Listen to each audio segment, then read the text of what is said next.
You know the NFL today, right? This polished billion-dollar spectacle. But it wasn't always like that, not even close. In this explainer, we're going to dig into its wild journey from just pure mayhem to a global mega brand, uncovering some seriously surprising and strange facts that defined it along the way. Let's get into it. So, before we can even get to the Super Bowl rings and those crazy celebrity halftime shows, we have to go way, way back to the beginning. And the origin of American football is so chaotic, it brings us to this wild question. What on earth does a soccer riot have in common with the very first football game? The answer? Well, surprisingly, almost everything. That image of pure, unorganized chaos you're looking at, that's pretty much what early football was. It was a whole different universe from the game we all watch today. So let's jump right into that era. Before it was the polished NFL we know, football was a true Wild West, where the rules were more like suggestions and the brawls were definitely plentiful. This timeline really lays out the rocky start. It all kicks off in 1869 with what we now call the first college football game between Rutgers and Princeton. And I mean, forget helmets or pads. This was a straight-up 25-on-25 brawl that looked way more like rugby.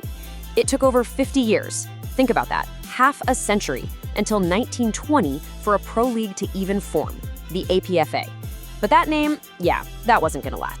I mean, come on, let's be real. The American Professional Football Association, it just sounds so stuffy, right? Like a business conference, not a league for gridiron warriors. It just had no punch.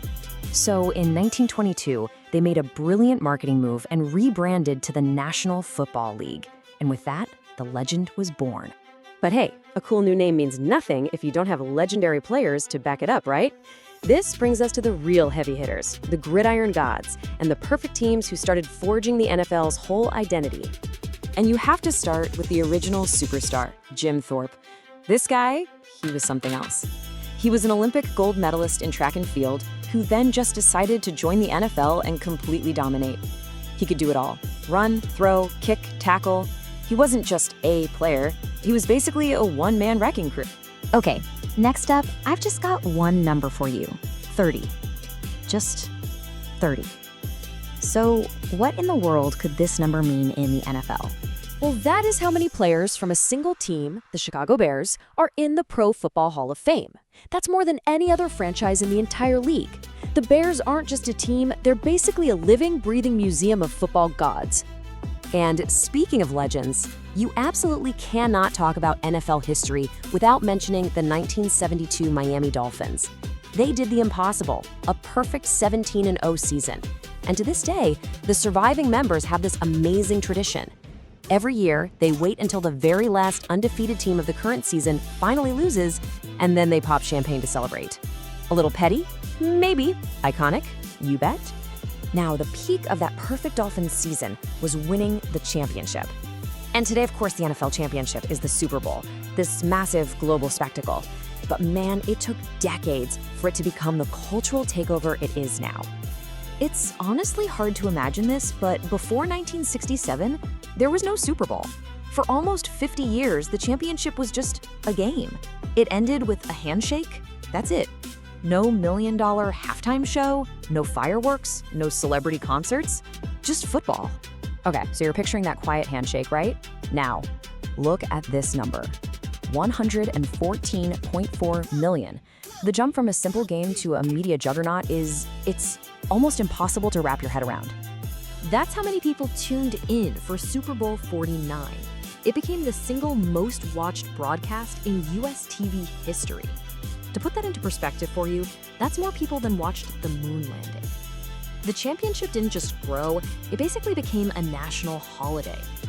All right, so we went from that massive number to this, just 7.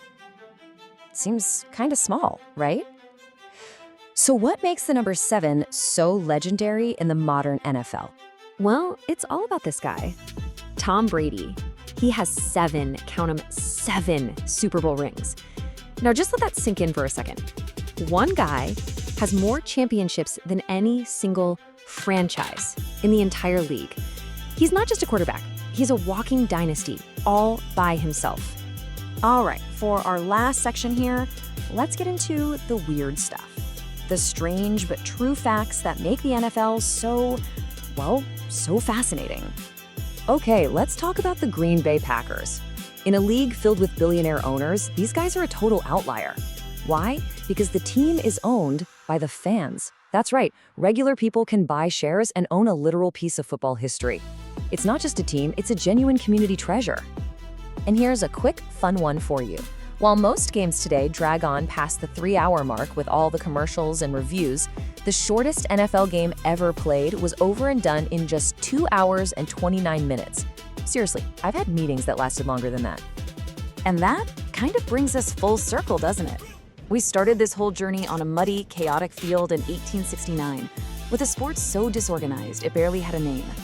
We end it with a single player who has more championships than any team. Which leaves us with one heck of a question for the modern NFL. Has an individual's legacy finally become bigger than the league itself? Really makes you think, doesn't it?